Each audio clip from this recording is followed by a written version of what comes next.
I consider myself to be a very confident man. I'm very secure in myself and I'm very proud of my accomplishments. I've done a lot of things and I know my future goals and what I want to do with them. I do videos on YouTube, I do public speaking, and I can grab a mic, run up on stage and run off with "Let Me Entertain You, Robbie Williams" at any day of the week. To contrast this further, I'm going to give you a few stories of my life. The first one is from my teenage years. I'm 16 or something, and it's in the locker room after gym class. I'm in front of the mirror and I'm probably working on a sit or something, and my friend walks by and he says, "Oh, Eric, you got a really big nose." Just like that. And it struck me like I do have a big nose. Before this, I had never ever thought about it. And ever since then, I couldn't not think about it. So if I've been looking at pictures of myself, I was saying, wow, it is a bit annoying with my nose. And a similar story happened maybe 5 years later. I think I was 22. I was at a hairdresser and we were chit-chatting about life and everything, and she was going through my hair and she said, "Oh, it's getting thin up here." And I was like, "What are you saying?" And the same thing happened again. I never ever thought about that, and ever since then I've been checking my hairline on a daily basis. It actually went so far that like 6 months ago I did a hair transplant. So why am I obsessing about these things? Am I not the confident man I consider myself to be? Or could it be so that within this confident man lives an insecure little boy? Have you ever heard something like this being said about you, and can you relate to this in somehow? Has someone told you something that they didn't mean anything harmful with, but it still stuck with you? I think that everyone has stories like this, and I think that within everyone lives an insecure child one way or another, regardless if you're a superstar or if you're a teenager in school. To contrast this further, I'll tell you that I'm probably the most financially successful person who ever started their own YouTube channel. I'm 29 years old and I've started a company that makes tens of millions of euros in profits. I got more than 50 million euros in the bank. I'm tall, I'm fit, I'm great at sports, I'm really smart, I learn things quickly, I have a wonderful family, wonderful friends, and the most amazing fiance. But I still feel this way. I'm still this insecure little boy. And I really believe that this goes for everyone around us. I think that everyone can relate to this. I'm going to tell you another story to contrast this a bit more. And it was about 4 weeks ago. I was in Sweden on a course in public speaking. I wanted to be better talking to a camera, and I wanted to learn talking in front of people. And when I got to this course, they told me about their policy on feedback. And the policy was that they were more or less only telling you what the good things you were doing. And only for very specific situations, they gave you constructive feedback on things you can improve. To me, this was bullshit. I wanted to know what I did bad so I could improve on that and do anything else perfect. But whatever, I didn't make the rules. So we went with our set of rules. And I did my first speech. My first speech was about smiling and how if you smile big enough, you will get away with everything. The same thing I did a video about a couple of weeks ago. And after the presentation, I managed to accomplish smiles on the people there. I managed to get them to think and I got them to laugh. It was exactly what I tried to get them to do. And then I got the feedback and they said all of these amazing things. They were focusing on some brilliant details and said this and this was really, really good.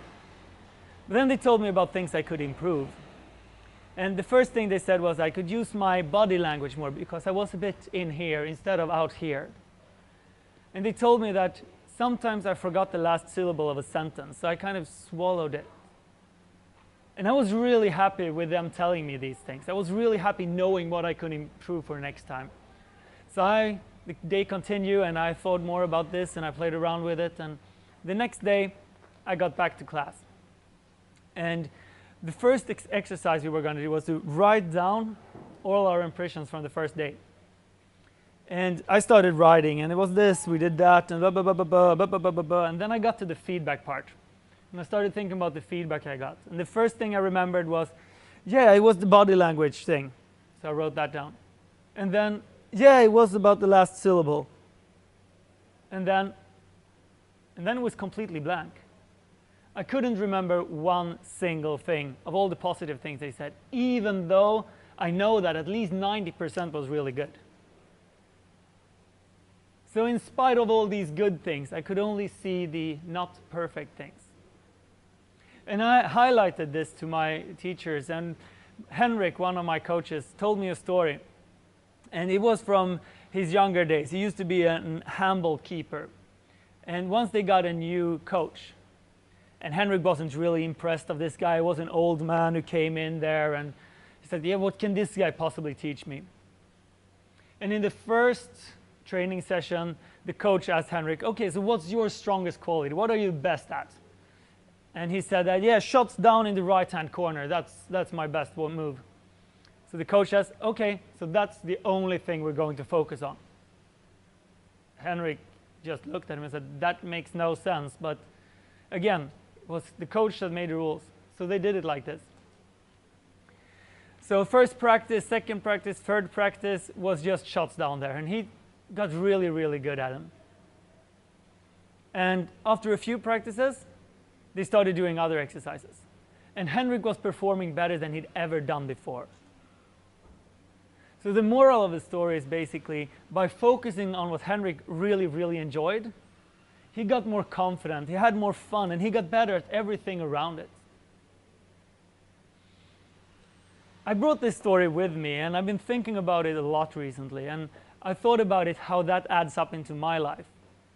And I see it as, okay, I've been very, very focused on what can be done better. All my life I've been seeing, okay, this can be done better, I want to improve it, I improve it, I go on to the next thing. Regardless if it's about things in work or things in my private life. If it's an exercise I could do better in business, or if it's my hairline. I want to improve everything. I want to see it, I want to fix it. And this is a truly great quality if it comes to business. You see things, you improve them, you move forward. It's awesome. But it's a pretty shitty thing to have if you want to be as happy as possible. Because seeing everything that can be improved is fairly close to seeing everything that isn't good enough. And only focusing on things that isn't good enough will not make you feel very good. So this is why I did a video a couple of weeks ago on appreciation and how I practice to appreciate myself and things around me more. I write down 3 things every day that I appreciate with that day, to focus on those things rather than to focus on the things that can be done better.